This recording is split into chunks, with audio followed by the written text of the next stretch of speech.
नमस्कार, स्वागत है आप सभी का एबी स्टार न्यूज में। मैं हूं आपके साथ जुबैर चौधरी। वक्त हो चला है आपका राज्य आपकी खबरों का, जहां सबसे पहले बात करेंगे हरियाणा की। अब हरियाणा से अयोध्या जाने का सफर आसान हो गया है। बता दें कि हरियाणा सरकार की तरफ से रोडवेज बस की शुरुआत कर दी गई है। तो हरियाणा से अयोध्या रामलला के दर्शन करने जाने वाले श्रद्धालुओं के लिए अच्छी खबर सामने आई है। हरियाणा रोडवेज ने कई जिलों से अयोध्या जाने के लिए बसों का संचालन शुरू कर दिया है। फरवरी के पहले हफ्ते से ये बस सेवा शुरू की जा चुकी है। ये बस आगरा लखनऊ होते हुए अयोध्या जाएगी। फिर फरीदाबाद से बस सुबह 8:30 बजे बल्लभगढ़ बस स्टैंड से अयोध्या के लिए रवाना होगी, जो करीब 10 बजे यात्रियों को रामनगरी पहुंचाएगी। तो वहीं अयोध्या से भी बस 9 बजे से रवाना होगी।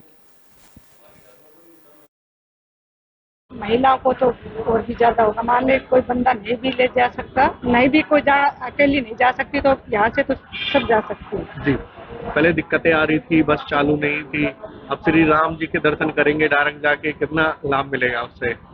बहुत ज्यादा फायदा है भैया। बहुत फायदा होगा। लोग दिल्ली जाके पकड़ते थे, उनको यहाँ से जाने में सुबह सुबह जिसने जाना है यहाँ से दिल्ली जाएगा, फिर दिल्ली से वहाँ से पकड़ेगा।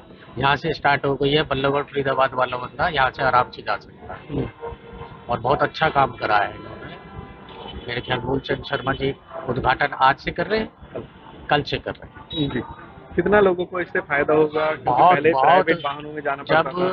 दर्शन करने जाना ही है जी, तो बंदा आराम से बैठ कर जाए और यहीं से सुविधा मिल रही है, तो यहाँ की सुविधा बहुत अच्छी है। हमारे बस स्टैंड बल्लभगढ़ से कल से एक बस बल्लभगढ़ से अयोध्या के लिए चलेगी। ये बस आगरा और लखनऊ होते हुए जाएगी, जिसका किराया लगभग 960 रुपए है अयोध्या का, और 745 रुपए लखनऊ का है, और 230 रुपए आगरा। कितने समय में ये बस पहुंचा देगी? और फिर वहां से वापसी की बात करें, कितने समय में वापसी और कितने बजे बस मिलेगी?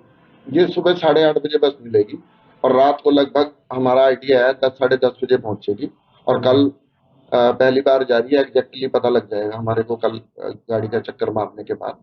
और वहां से भी हमने इसका 9 बजे का समय रखा है, ताकि 8:30 बजे जाके लोग वो 9 बजे तक सुबह आरती और मंदिर में घूम के और वापस आ। हरियाणा में लोकसभा चुनाव को लेकर सभी पार्टियों ने कमर कस ली है। इस कड़ी में सीएम मनोहर लाल पंचकुला में कार्यालय पर पहुंचे, जहां उन्होंने लोगों को पार्टी की सदस्यता दिलाई। तो हरियाणा में चुनाव को लेकर सभी पार्टियों ने कमर कस ली है। बीजेपी भी चुनाव जीतने के लिए जोर आजमाइश कर रही है। इस कड़ी में मुख्यमंत्री मनोहर लाल पंचकुला के पंचकलम कार्यालय पहुंचे। इस दौरान उनके साथ बीजेपी के प्रदेश अध्यक्ष नायाब सिंह सैनी भी मौजूद रहे। कार्यक्रम के दौरान सैकड़ों लोगों ने भारतीय जनता पार्टी का दामन थामा।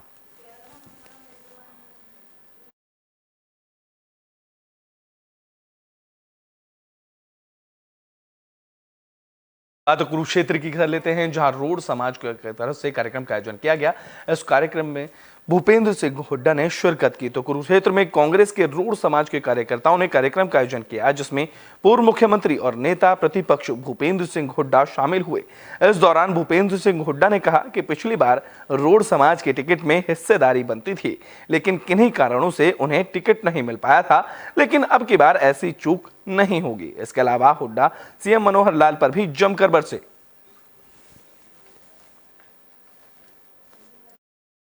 समाज ने बुलाया था, बात हुई थी। पिछली बार देखिए जब टिकटों का वितरण हुआ समाज को नहीं मिली, तो इनका हक बनता था, तो इनका यही थी। वैसे तो साथ है ही, किसान हैं आमतौर पे, और किसानों का भला सिर्फ कांग्रेस पार्टी कर सकती है, ये समझते इस बात को। बाकी हमने कहा अब पिछली बार चूक हुई थी, उसको अब चूक नहीं होनी चाहिए।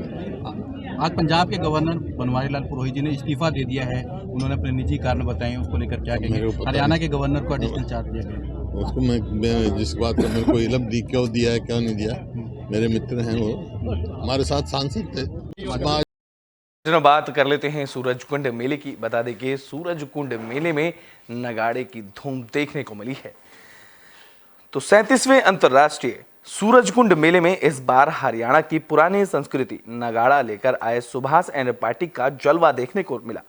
नगाड़ा का प्रदर्शन तो आपने अमूमन मेलों और वीआईपी कार्यक्रमों में देखा होगा, लेकिन यहाँ इस नगाड़ा पार्टी में 65 से लेकर 87 साल के बुजुर्गों ने बड़े ही जोश खरोश के साथ नगाड़ेबाजी की, जिसके सामने नौजवानों का जोश भी फीका पड़ता नजर आया। नगाड़ा पार्टी के मुखिया का कहना है कि हम हरियाणा के वासी हैं, जहां दूध दही का खाना ही उनकी तंदुरुस्ती का राज है।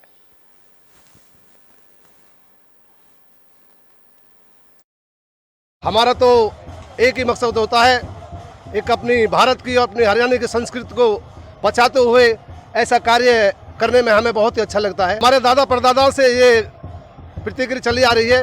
ये हमारे होली पे कार्यक्रम होता है, जो नगाड़ा जो चलता है ये होली से चल जाता है, 1 महीने पहले से चल जाता है। ये कितनी पुरानी कला है ये माने जाए तो कम से कम मेरे हिसाब से तो कोई अंदाज नहीं लगा सकते। 100, 200, 400 जोश तो ये इसलिए है ना कि देशों में देश हरियाणा जिस दूध दही का खाना। जब खान पान हमारा सही रहेगा तो देश के बच्चे, नौजवान साथी सभी ठीक रहेंगे। यदि खान पान ठीक नहीं रहेगा तो फिर तो बेकार है।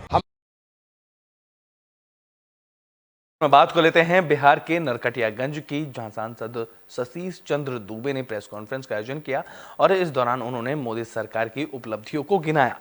तो राज्यसभा सांसद सतीश चंद्र दुबे ने मोदी सरकार की योजनाओं की जानकारी नरकटियागंज में दी। उन्होंने कहा कि मोदी सरकार ने अपने कार्यकाल में आर्टिकल 370 हटाया और राम मंदिर का निर्माण भी कराया। उन्होंने कहा कि मोदी सरकार सबका साथ सबका विकास के तहत काम कर रही है, जिसका फायदा जनता को मिल रहा है।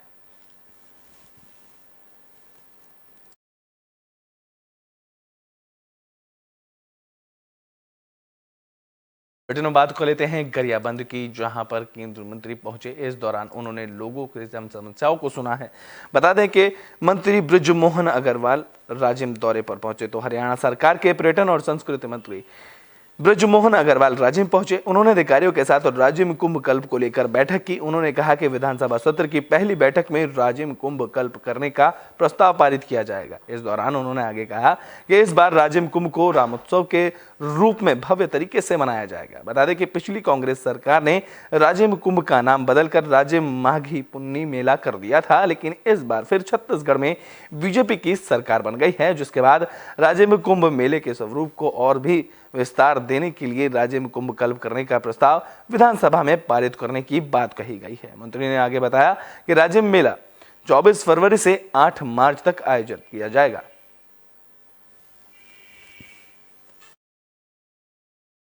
देखिए, अब प्रभु रामलला आ गए हैं तो साधु संत भी बड़ी संख्या में आएंगे।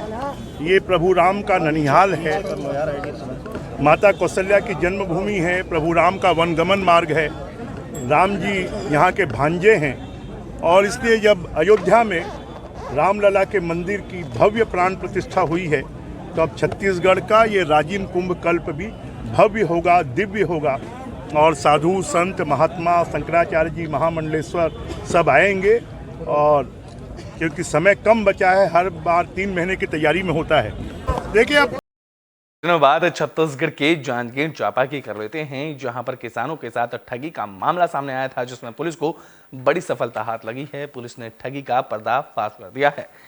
तो जांजगीर चांपा पुलिस को बड़ी कामयाबी मिली है। अकलतरा पुलिस ने किसानों के साथ ठगी करने वाले गिरोह का पर्दाफाश कर दिया है। बता दें कि आरोपियों ने किसानों से लिटिल फाइनेंस बैंक से लोन दिलाने के नाम पर ठगी की वारदात को अंजाम दिया था। आरोपियों से 1,20,000 की नकदी, 13 ब्लैंक चेक और मोबाइल भी जब्त किए जा चुके हैं। पुलिस से मिली जानकारी के मुताबिक आरोपियों ने अकलतरा के अलावा कई इलाकों में भी किसानों से ठगी की वारदातों को अंजाम दिया था। दरअसल 24 जनवरी को पीपर सती गांव के किसान शांति लाल सोनीवाल ने पुलिस से मामले में शिकायत की थी। आरोप लगाया था कि लिटिल फाइनेंस बैंक के नाम पर 2 लोग उनके घर में पहुंचे थे और 8% ब्याज पर लोन दिलाने का झांसा दिया गया था, जिसके बाद उन्होंने किसान से जमीन के कागजात लेकर ब्लैंक चेक लिया और जल्द ही प्रोसेस कर लोन दिलाने की बात कही। जिसके बाद किसान ने अपना धान एमएसपी पर बेचा और उसके खाते में 1,14,000 रुपए जमा हुए थे, लेकिन कुछ वक्त बाद किसान के खाते में 1,80,000 रुपए निकालने का मैसेज किसान को उसके मोबाइल पर पहुंचा। जब किसान ने बैंक से जानकारी ली तो पता चला कि किसान के खाते से कोरबा के जितेंद्र प्रताप बघेल के खाते में पैसे ट्रांसफर किए गए हैं। किसान से शिकायत मिलने के बाद पुलिस की टीम ने जांच शुरू की और जितेंद्र प्रताप बघेल को हिरासत में लेकर पूछताछ की। आरोपी ने अपना जुर्म कबूल कर 2 और साथियों के बारे में बताया, जिसके बाद पुलिस ने बिलासपुर से हेमंत कुमार और दीपक टंडन को गिरफ्तार कर लिया।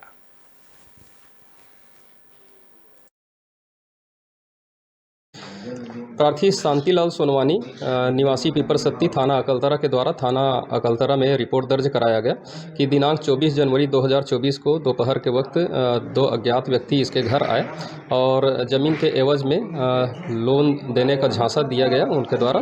इस पर से प्रार्थी लोन लेने के लिए तैयार हो गया और उनको अपने ज़मीन संबंधी दस्तावेज दिए और साथ में एक हस्ताक्षर किया हुआ ब्लैंक चेक दे दिया। प्रार्थी के द्वारा धान खरीदी केंद्र में धान विक्रय किया गया था, जिसका रकम उसके खाते में कुल 1,94,723 रुपया जमा हुआ था। उसी दिन 1,80,000 रुपया कटने का उसके मोबाइल पर मैसेज आया। लेते हैं छत्तीसगढ़ के गरियाबंद की, जहां अनाथ युवती के साथ दुष्कर्म का मामला सामने आया है। तो गरियाबंद में अनाथ युवती के साथ दुष्कर्म का मामला सामने आया। जानकारी के मुताबिक युवती काम की तलाश में देवभोग पहुंची थी। रेस्टोरेंट में काम करने के लिए युवती रायपुर के अनाथ आश्रम में आई थी। इसी दौरान एक बस कंडक्टर ने शादी का झांसा देकर दुष्कर्म की वारदात को अंजाम दिया। इस मामले का खुलासा तब हुआ जब युवती रायपुर मोवा स्थित संगी मितान भिक्षुक केंद्र में गई। पेट दर्द की शिकायत के बाद जब युवती की जांच की गई तो पता चला कि वो 4 महीने से गर्भवती है। इस मामले की जानकारी मिलने के बाद पुलिस ने आरोपी बस कंडक्टर को गिरफ्तार कर लिया है।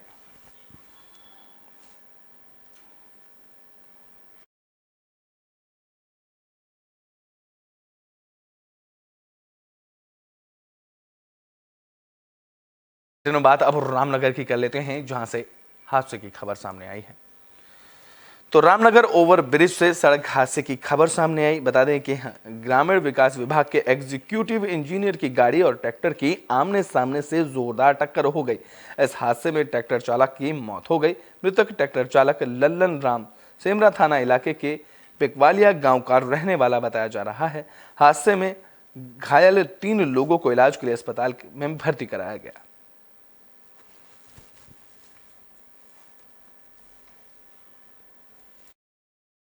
हॉस्पिटल से सुविधा हम लोग को यही मिला है। आए लोग हम लोग मरीज के अंदर लेके आए, हम लोग बस वही मानिए एक बार डॉक्टर साहब गए, एक बार देखे, उसको एक बार ट्रीटमेंट किए, उसके बाद उनके साथ जो हेल्पर था वो हेल्पर गया है, उसके बाद डॉक्टर साहब आके बैठ गए। ऑक्सीजन कुछ नहीं लगा था। जब मरीज गया, जब देखा है डेड बॉडी इसका खत्म होने वाला है, तब जाकर ऑक्सीजन लगा हुआ है। उससे पहले ऑक्सीजन नहीं लगा हुआ था। हॉस्पिटल से सुविधा हम लोग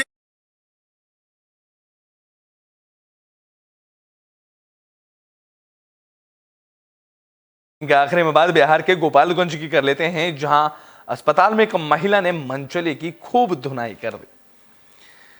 तो गोपालगंज सदर अस्पताल में मरीज के साथ इलाज कराने पहुंची एक महिला के साथ मनचले युवक ने बदतमीजी की। महिला ने आरोपी मनचले को पकड़ लिया और चप्पल से उसकी खूब पिटाई की। यह घटना शनिवार रात देर की बताई जा रही है। वहीं महिला की तरफ से मनचले की पिटाई का वीडियो कुछ लोगों ने बना लिया और उसको सोशल मीडिया पर वायरल कर दिया। बाद में अस्पताल के सुरक्षाकर्मी मौके पर पहुंचे और आरोपी युवक को पकड़कर पुलिस को सौंप दिया।